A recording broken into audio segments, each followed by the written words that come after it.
I'd like to introduce our second keynote speaker, Bernard Amadei. He is the Mortensen Professor of Civil Engineering at the University of Colorado at Boulder and the founding president of Engineers Without Borders USA and the co-founder of Engineers Without Borders International. These organizations work with communities worldwide to design and build sustainable engineering projects while training globally responsible engineering students and professionals. Bernard's research and teaching interests were initially in rock mechanics and engineering geology. He obtained his master's degree in civil engineering from the University of Toronto and his PhD in civil engineering from Berkeley Engineering in 1982. He's a member of the National Academy of Engineers. His current interests are more multidisciplinary, and they cover the topics of sustainability and international development.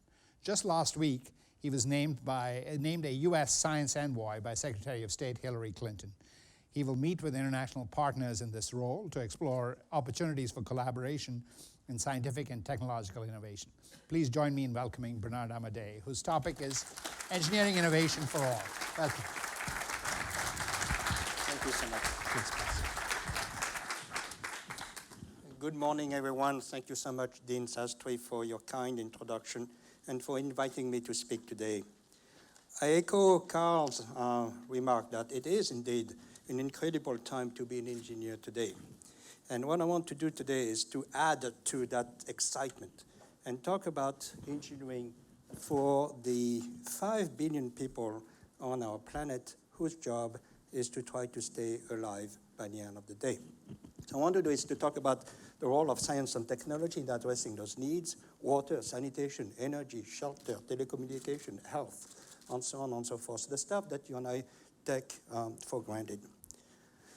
A few things that I want to talk about, highlights of the presentation. Number one,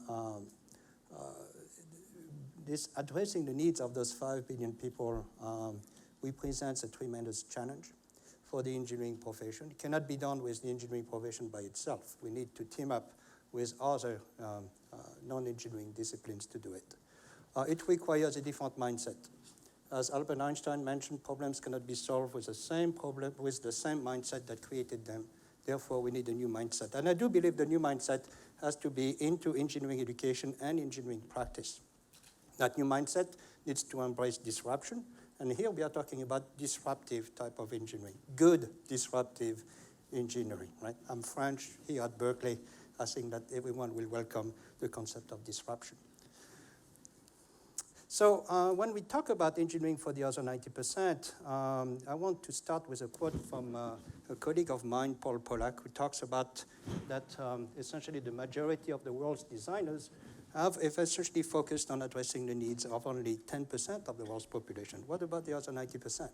He talks about essentially that he calls that design for the other 90%, engineering for the other 90%, innovation for the other 90%.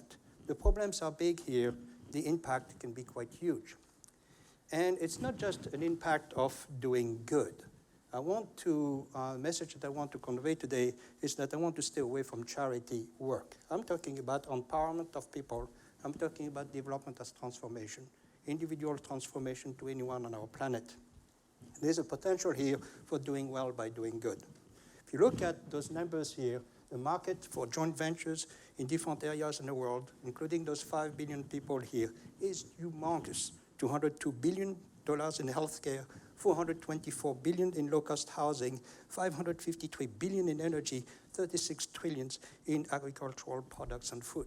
There's a huge potential here for doing well by doing good. A concept, by the way, which is not new. If you read Benjamin Franklin in his book of 1757, The Way to Wealth, you'll find that Mr. Franklin talked about this concept of doing well by doing good. And again, this concept of doing well by doing good can be done not with the mindset that we have essentially used over the past 150 years, 200 years in the engineering profession. It has to embrace essentially a different vision. How did I get involved in this field of engineering for the developing world? I bumped into it by accident. As you have heard before, my area of interest, which sounds very naive at this time, the field of engineering, geology, and geological engineering kept me busy for a while until I came across this village in San Pablo in year 2001. It's a long story how I got there, but I will spare you the details. But I came across that little girl, in bottom left, I don't have a pointer with me here, and that little girl, her job was to carry water from the river to the village. This is a village in Belize, a Mayan village of 250 people, people making less than $100 a day. And they told me, hey, that little girl essentially carries water all day long, and as a result, she could not go to school. Can you do something about it? I said, well, wait a minute here. I have a PhD. I'm not supposed to do that kind of work. And by the way, and I said, well, you know, I'm at the university, and my job is to publish or perish. And they say, well, really, we don't care if you have to publish or perish. Here we have a real problem for you. So I thought about it and said, how do I lift water 120 feet from the river to the village where there's no electricity in the middle of the jungle, and this community could not afford fuel.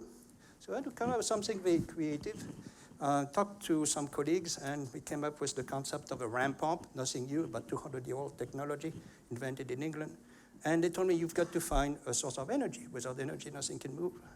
Luckily, upstream from where that little girl is located, there was a waterfall, 7 feet of waterfall. I had my potential energy. It's called potential energy because it has potential to do something. So I had to convert it into something else. And we designed a ram pump. I had no clue about what a ram pump was. The students did not have a clue about what a ram pump was. And we built one, a second one, and raised $14,000 and brought the system to Belize and installed it.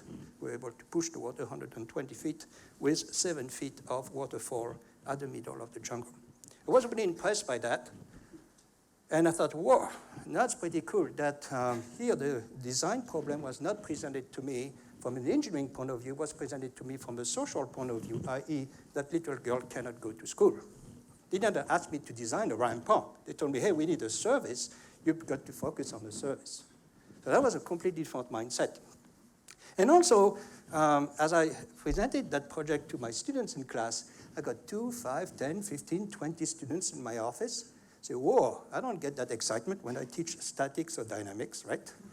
Or strengths of materials. And so I asked them, hey, why do you think this is exciting? And they say, you know what? They told me, we are tired of, they told me we want meaningful engineering education.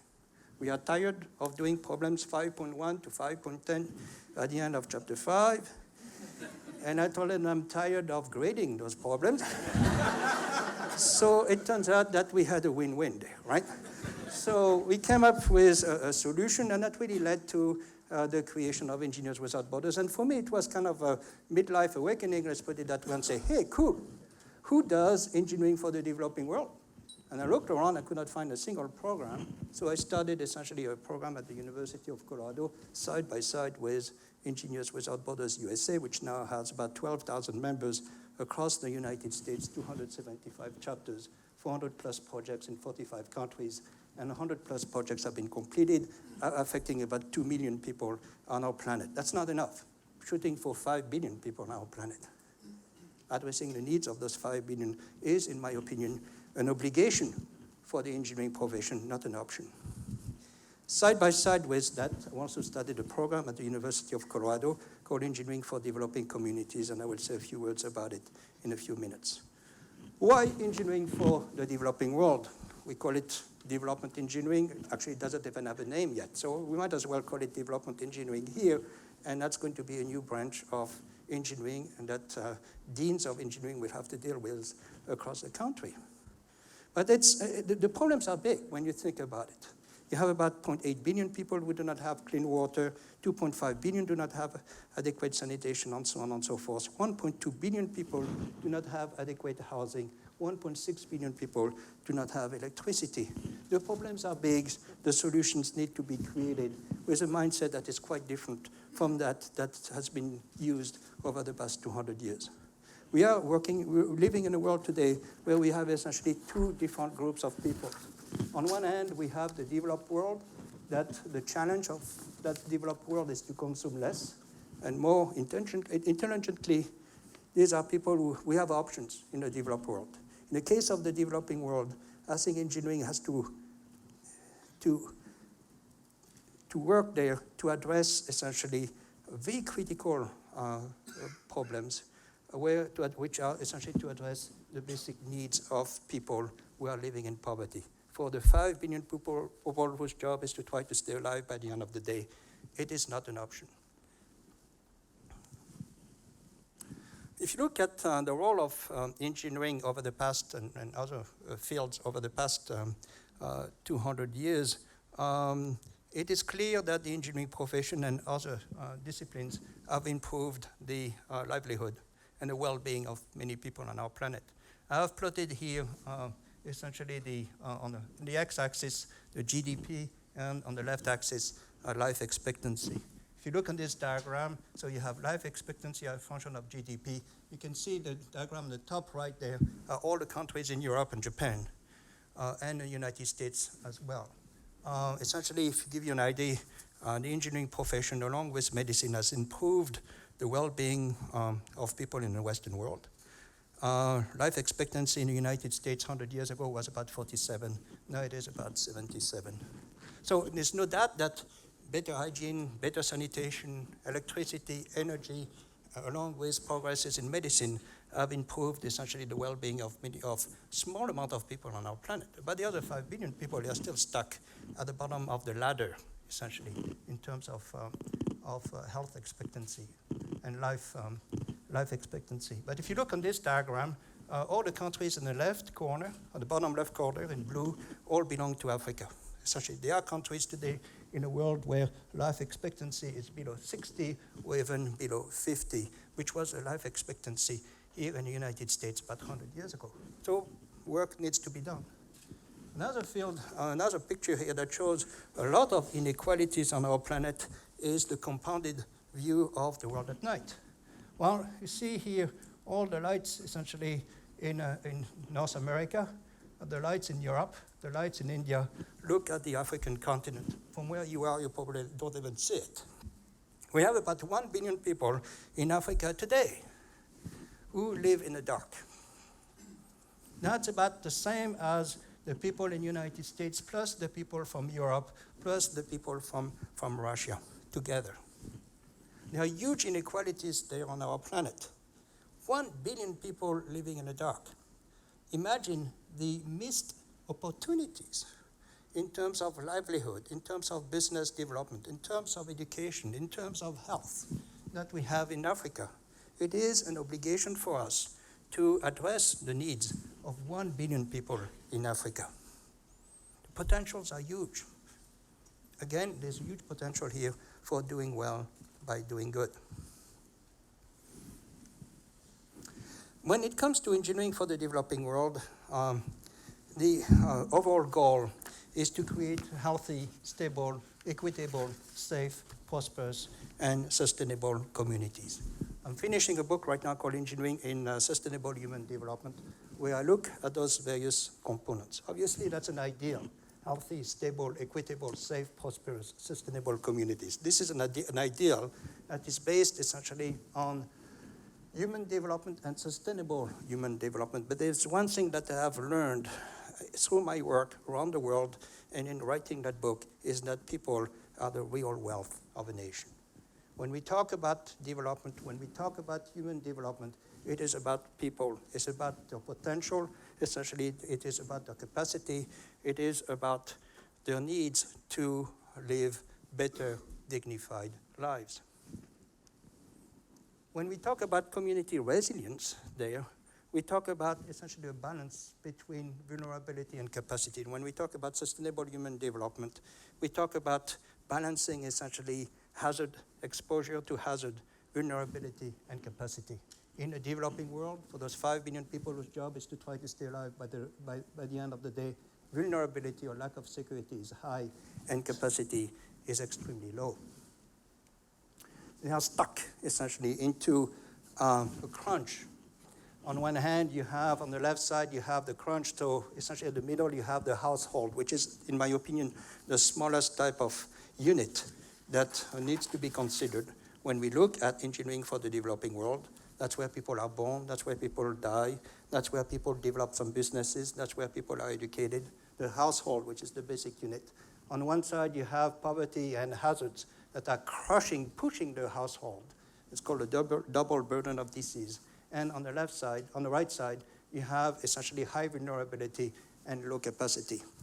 So when we talk about innovation for the other 90%, one of the goals essentially is to reduce the vulnerability, increase the capacity, and also obviously decrease the poverty and the impact of hazards on the left side. So when we do engineering for the developing world, as I mentioned earlier in my presentation, there's a need to develop disruptive models of engineering education and engineering practice. We need a demystification of engineering practice as usual, which is to provide value-neutral technical solutions to well-defined problems. In my opinion, we need to train engineers to do the projects right and to do the right projects. I'm not playing with words here.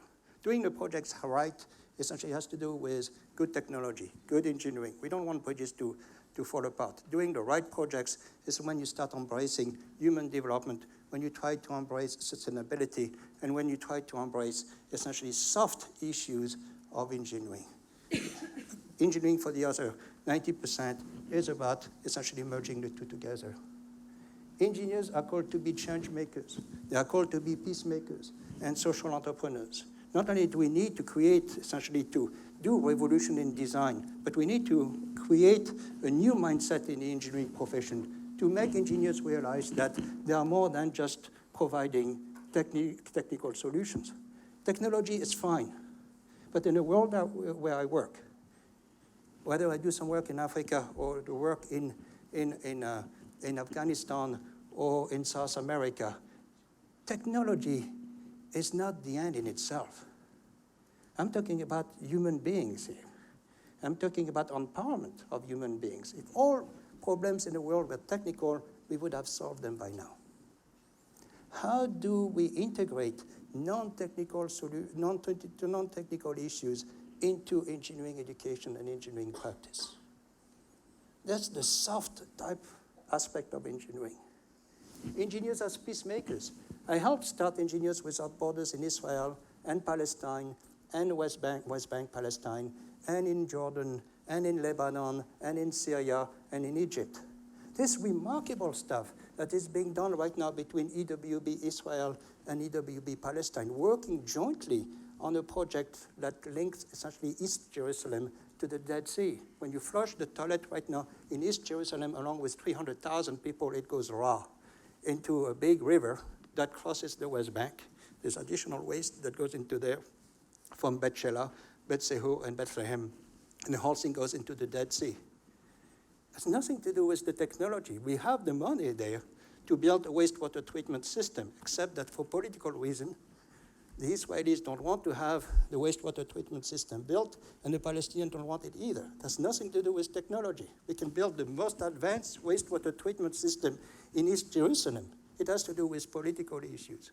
And as engineers, we are not trained to think about non-technical stuff.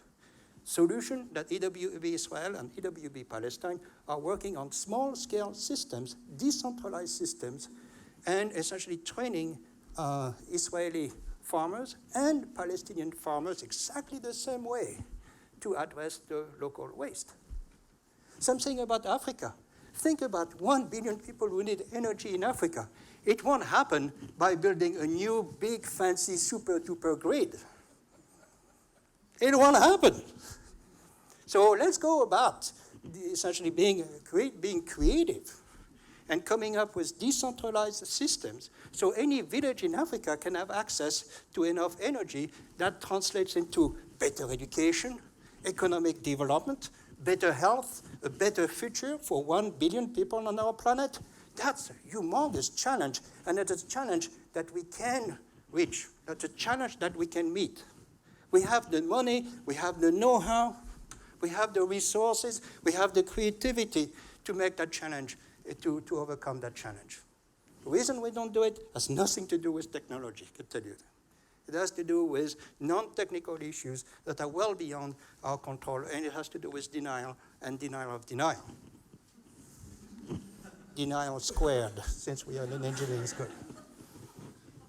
So this huge, we need to reshape essentially how engineers are being perceived. We are not just technical nerds. Sorry, it's over. I hope you enjoyed it. We are change makers.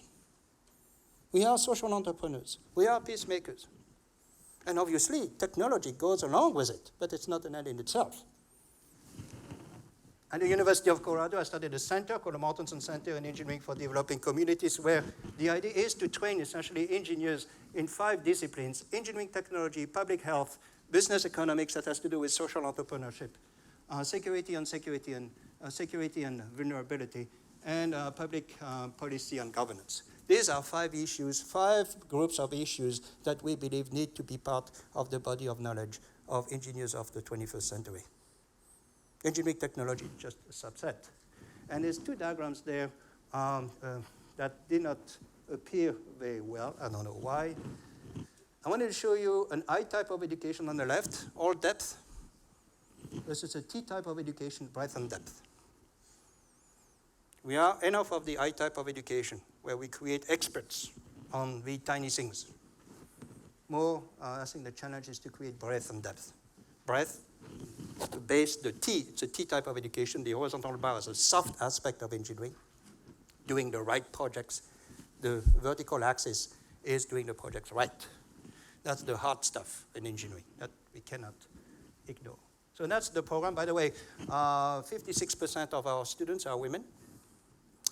53% of all EWB students in the United States are women. In my class that I teach right now, which is Sustainable Community Development, I have out of 16 graduate students, I have 12 women and 4 men. Okay?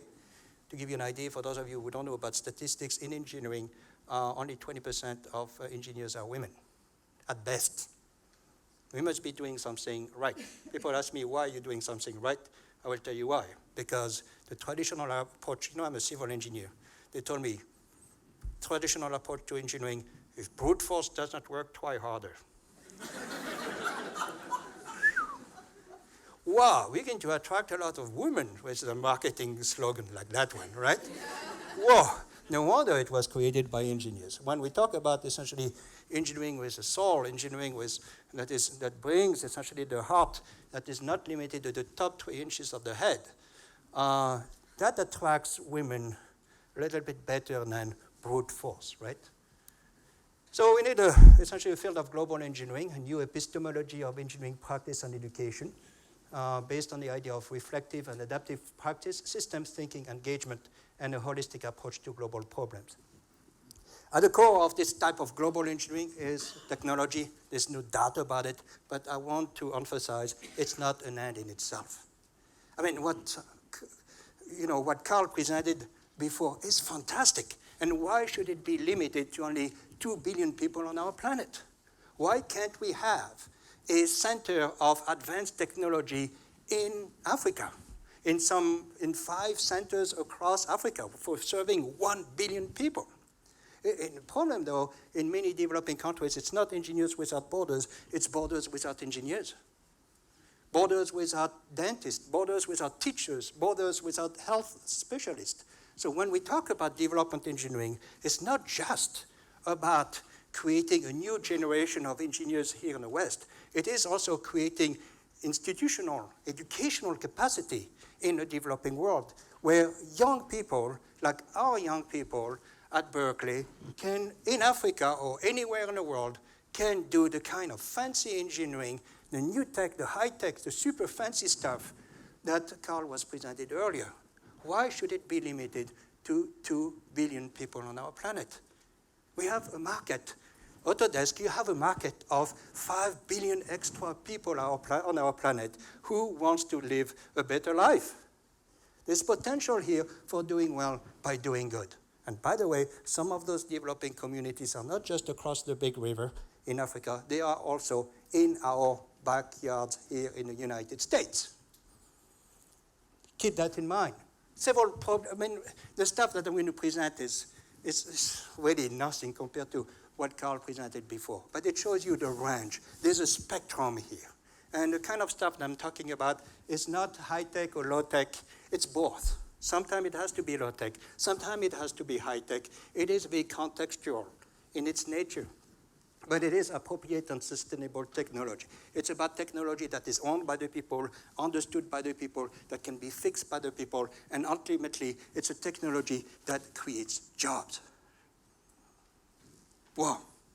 It's not about teaching people, giving people a fish. It's not teaching them how to fish. It is creating a fishing industry and a market along with it. Because if you don't have the market, you're going to be stuck with a lot of stinky fish. Think about it. Think about the potential here.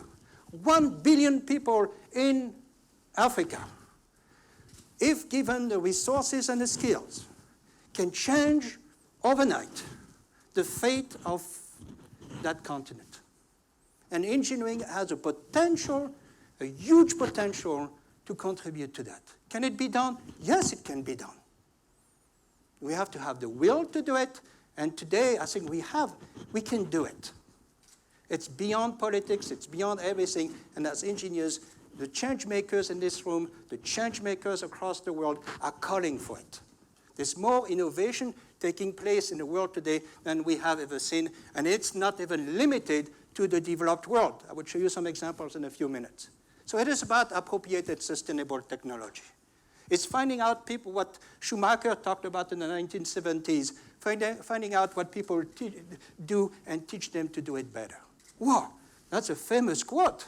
It's not about telling them what to do. It's about teaching them, it's finding out what they do best and teaching them how to do it better in partnership. It's creating fishing industries in partnership.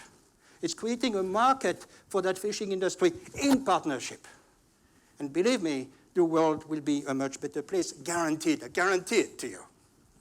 If only we have the will to do so. And I think the will come from the private sector. The private sector has the potential to make the world a better place. And it has because it is about profit. It's about doing well by doing good. It's not just about doing well. Here's an example. So the kind of stuff I'm going to present to you, fall asleep if you want for the next 5 minutes. It's not as fancy as what Carl was presenting, but it is meaningful nevertheless to the people who benefit from it. Ultimately, it is about the service. It's not about whether I created a super-duper system in the middle of Africa. Who cares? A measure of that outcome is that system providing the service it is intended to provide over a long period of time from a sustainable point of view? Does it create jobs? Is it culturally sensitive? It provides social equity, and it's good for the planet. That's the big picture. The technology is just a tool to do that. So here's an example of a transmission system there that was in Iquitos in northern Peru, where essentially you have a village in the top right, 1,000 people, and you have on the left there, you have a hospital. It takes about 50 kilometers from the people to go from the top to the village to see a doctor. People make less than $1 a day. If they miss 1 day of work to go to Iquitos, it costs them 1 day of wages, 2 days to come back. So the idea is to use telemedicine and teleeducation essentially so a doctor here can talk to a nurse or can talk to health experts in the lodge directly. Telemedicine, teleeducation, teletechnology. Someone has a problem with a pump there, can talk to someone who can fix it there. I remember being in a small village in Nepal and having the iPod at the time, and I downloaded on how to fix a pump there, right? I mean, to someone who had a problem with a pump in that village in Nepal, in the Himalaya mountains. He did not know a word of English. I did not know a word of Nepali. He looked at it, went and fixed it. Wow, that's pretty fancy when you see that, right? So the telemedicine, teleeducation, tele-technology, tele-everything there has huge potential there for reaching out to communities around the world that are hard to reach today. This is a project in Montana. Crow Nation in Montana, people living in 60% unemployment, 70% dropout rate in high school, 60% alcoholism, people living in trailers, came from Katrina. In Montana, by the way, Katrina is in New Orleans. It's warm and cozy there. And it goes to Montana, it's a little bit colder, right? About 15 to 20 people living in trailers there. So we were asked by the Bureau of Indian Affairs to essentially develop a compressed earth block technology and make homes using compressed earth coming from the land. Turns out that the technology, that solution was extremely good for the community. When we tried to sell the project to them, they say, hey, you know, we have three mothers: our land, planet Earth, rather, our mother, and our homes. You guys are planning to combine all three together. We accept the project, move on. Talk about a culturally sensitive type of issue. You don't have to bargain there, right? So the idea is to, that's one of the homes that were created. 7 homes have been built. It led to 2 businesses. One is making of those compressed earth blocks, and the other business is the construction company. Both are run by the tribe. Lots of research. I had 4 graduate students involved in that project. Material characterization. And believe me, we have another student who is putting sensors into the home. So it's keeping track essentially how the house is breathing day and night over a period of 12 months. So it's this idea of that, you know, that research is only in a developed world is ludicrous. I think that there's huge potential here for doing well by doing good, huge potential for essentially research in situations like this. That's very small scale. I was in Kabul in 2000. I've been in Kabul 7 times from 2003 to 2010, and I was working on a project there with Kabul University. I would love to bring what Carl presented in his presentation to the students at Kabul University and Kabul Polytechnic University. When I was there in 2003, there were bullet holes in the entire School of Engineering. Now things are changing slowly, but what about, you know, the problem there is obviously energy. One of the things that we addressed there, I did that on the side, was fuel briquettes. Big problem a simple problem, or big problem in Afghanistan, finding wood. Kabul has no wood because the Taliban and the Russians destroyed essentially everything, all the wood, all the trees and so on. How do you stay warm in the wintertime? It's cold out there. It's about 20 degrees below zero in the middle of winter. So came across this concept of fuel briquettes, which is essentially using waste. So what I did, well, in Kabul, I started mining waste in the city itself. Waste, that could be sawdust, paper, leaves, cardboard, any organic waste you can find, and making essentially fuel briquettes. Those briquettes look like big donuts, essentially, and they are a good replacement for wood. What we did was to take 10 kids from the prostitution ring of Kabul, with the help of UNICEF, and train them to make fuel briquettes in the morning and go to school for 4 hours in the afternoon. Earn-learn type of program. We scaled it up, so not only we built essentially, presses on the left, which was a business by itself. We also built presses for kids, so they would not strain themselves, and we also built presses for handicapped. We took 20 kids from the streets of Kabul, and we took 5 young beggars and made managers. They were making $200 a month. The kids were making $50 a month, but they had to go to school in the afternoon. We were able to ramp up the entire program to about 250 kids, 200 girls and 50 boys. We stopped there because I could not scale it up. It's 5,000 miles away. It's very difficult to scale it up. But I want to emphasize there that the technology was, the design there took the people, the users, into context. This is a screw press that someone on a wheelchair can use and make fuel briquettes. Instead of being a beggar, that person can make a living. Small tech compared to what Carl was presented, but it's a meaningful technology to those people who are using it. Can we find solutions today where we can bring 1 billion people on our planet who make less than $1 a day so they can make $2 a day? My friends, if we cannot do that, let's stop talking about eliminating poverty on our planet. What's the role of engineering and science and technology in bringing 1 billion people who make $1 a day so that they can make $2 a day within 3 months? Can we do it? Yes, we can do it. Let's get to it. Let's do it. These are huge challenges. Again, potential of doing well by doing good. The bread there, we were able to cut down the bread by 30% because of using fuel briquettes.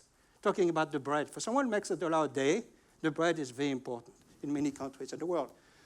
Bridges. I'm almost done. Bridges, bridge construction. This is a graduate student of mine. Her name is Avery Bang. She is now the executive director of Bridges to Prosperity. She shared those 2 slides with me. That's a project in Ethiopia. That's the original bridge there on the left. What do you see on that bridge? Someone hanging there, right? What's that person doing? Oh, that person paid $25 to do bungee jumping? No. The village is on one side, the market is on the other side. You want to go from the village to the market, you go to those entrepreneurs there on the right side. You pay 25 cents or something, they hook you up and they swing you to the left. And at night, they reverse the entire process. We can do better than that. And you know what? This kind of type of life is true for, it's reality for many people on our planet on a daily basis, choosing between food and education, or education between the boys and the girls, because I only make $1 a day, and I got sick, or my husband died, or my wife died, and now I have to change the whole thing, and nobody has taught me how to do it. Cycle of poverty, down and down and down and down. How do we change that cycle of poverty? And I do believe that engineering and technology and science have a critical role to play. And it starts with each one of us here. With each one of us, and I think young people in the world today with EWB movement are responding to the call. Almost done. So that's the new bridge they built. And they trained people how to build bridges. So by the time Avery Bang left, people knew how to build bridges. Give people a fish, teach them how to fish, create a fishing industry, and create a market around it. Put that in your DNA. Doing well by doing good. Put that in your DNA. And that's another project in Namsaling, Nepal, that had to do with latrines and essentially the protection of rainwater catchment system. I want to show you a small what's on the top there, top right there. Essentially what the students did was to, this is an area in Nepal where water is contaminated everywhere. And we wanted to know where the contamination was. So what they did, the students gave some little patch tests there. Some of my colleagues in environmental engineering know that quite well. Those little patch tests where you put some dirty water, and if you have some dark spots on it, it means you have bacteria after a while. So we gave that to the science teacher. We told him, well, science teacher, here's 100 patch tests. You're going to give it to 100 students. They're going to go home, put water on it, and a few days later, we'll come back. We'll collect that. We'll build a map. On the ground, by the way, talking about the GIS map there, where someone went on the ladder and took a picture from above. Here was the GIS map, right? And we could tell exactly where the water was contaminated. And that's the executive summary of our project on the top right. How do you communicate with people who don't speak the same language as you? Duh, that's a small problem. And it says that if you see a cow poop in the water, or if you see someone poop in the water, and if you put water onto that little red disc there and you see some black spots, don't drink the water. End of executive summary. Imagine if our government would come up with executive summaries like that. We would understand it finally what they do. Right, and well, what we pay them for to do. But that was an interesting way where we had to change not only the technology, the design, but the way how we communicate the design. That's very important. And also the entire area of behavior change communication. I'm going to ask you a quick question. How do you get people to wash their hands?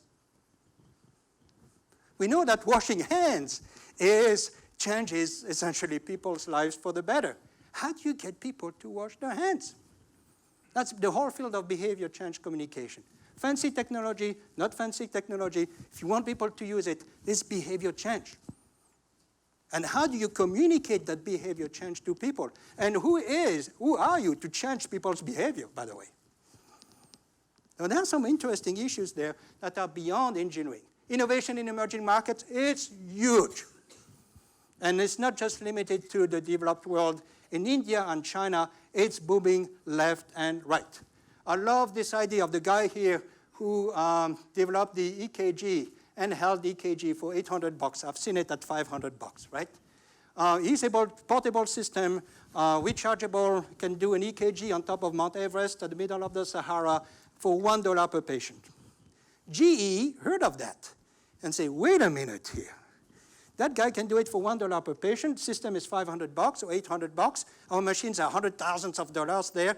This person is very disruptive. In fact, there's a very beautiful article written by GE talking about disruptive innovation, disruptive engineering. Believe me, that guy in India is disruptive to GE, is disruptive to the status quo, and good, because GE needs to be disrupted, because Autodesk needs to be disrupted, because IBM needs to be disruptive, because NASA needs to be disruptive. In fact, the entire profession needs to be disrupted. Yeah, let's cheer up for disruption. Healthy disruption, obviously. I'm not talking about building barricades here. Healthy disruption, and it's happening. The Tata Squatch is another example of water filter. My colleague Ashok here, that's his bread and butter. He dreams that stuff. He does that stuff all day long. The nano car, $2,200 there. So we're talking about frugal innovation. That's another term that is used. Frugal engineering, and it can be high-tech and low-tech, by the way. It doesn't have to be low-tech. And it is about affordability. It is about accessibility. It is about availability. And it is about sustainability. The 3 A's. Another area, assistive technology for people with handicap. Huge. These pictures were taken in Haiti in March of 2010 when we went there. What's the future of this child there who lost both legs? What are we going to offer in terms of options to that child so that child does not become a beggar? What is the role of science and technology to transform that child from being a beggar to being a productive member of society, our global society? What is our role and responsibility to do so? How are we going to train engineers to do so? And your market is not shabby. 650 million people with disabilities in the world, 520 million in the developing world, 200 million are children. Potential of doing well by doing good. Do we have a program on assistive technology in an engineering school in the United States? I've only seen one. As far as I know, please correct me if I'm wrong, it's at the University of Massachusetts Lowell. And it's a small program. A dean out there has to be bold and create assistive technology engineering department. There is potential here for training people in country or in the United States and the Western world to develop assistive technology solutions that are affordable, accessible, available, and sustainable.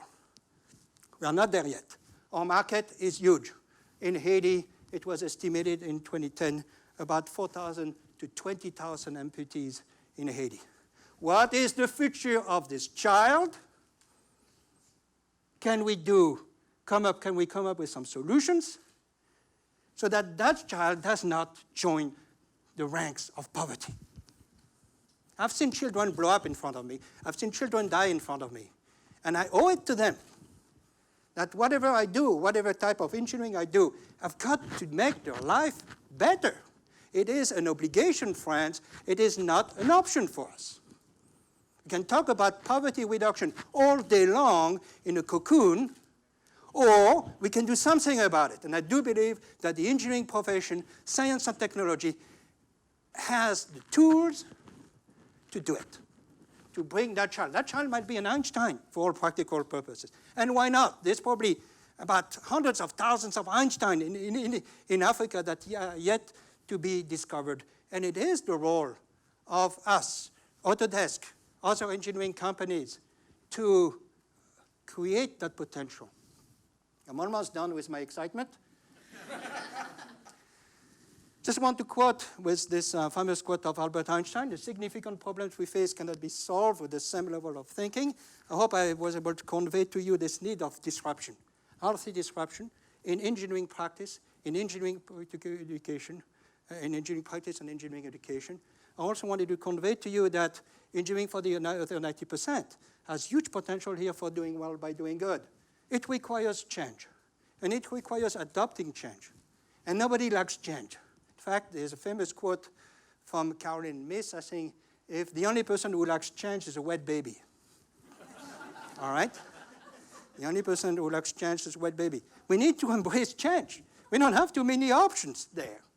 And the problem is that we see too many people in our schools, engineering schools around the country, in our government, in companies there, that don't want to, like the three monkeys. They don't want to listen to change. They don't want to see change. They don't want to hear change or talk change. Believe me, these are dinosaurs that I'm afraid will disappear sooner or later. The Stone Age did not stop because we ran out of stones, right?